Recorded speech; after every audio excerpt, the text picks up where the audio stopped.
বলিউডের তারকাদের মেলা বসেছিল আইফা অ্যাওয়ার্ডে। এবার আবুধাবিতে এই আয়োজন করা হয়েছিল।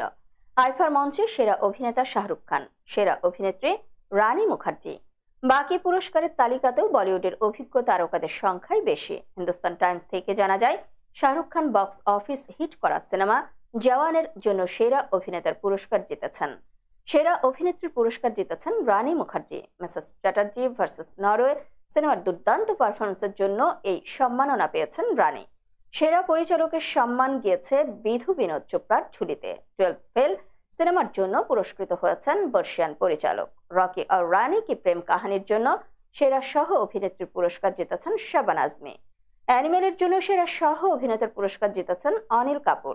একই সিনেমার জন্য সেরা খল অভিনেতার পুরস্কার জিতেছেন ববি দেওল। এছাড়াও সেরা গায়ক হয়েছেন ভূপিন্দর বাব্বল। অর্জুন ভ্যালি চরিত্রে সেরা গায়িকা শিল্পারাও চালিয়া। এবারে আইফার অনুষ্ঠান সঞ্চালনা করেছেন শাহরুখ খান ও ভিকি কৌশল।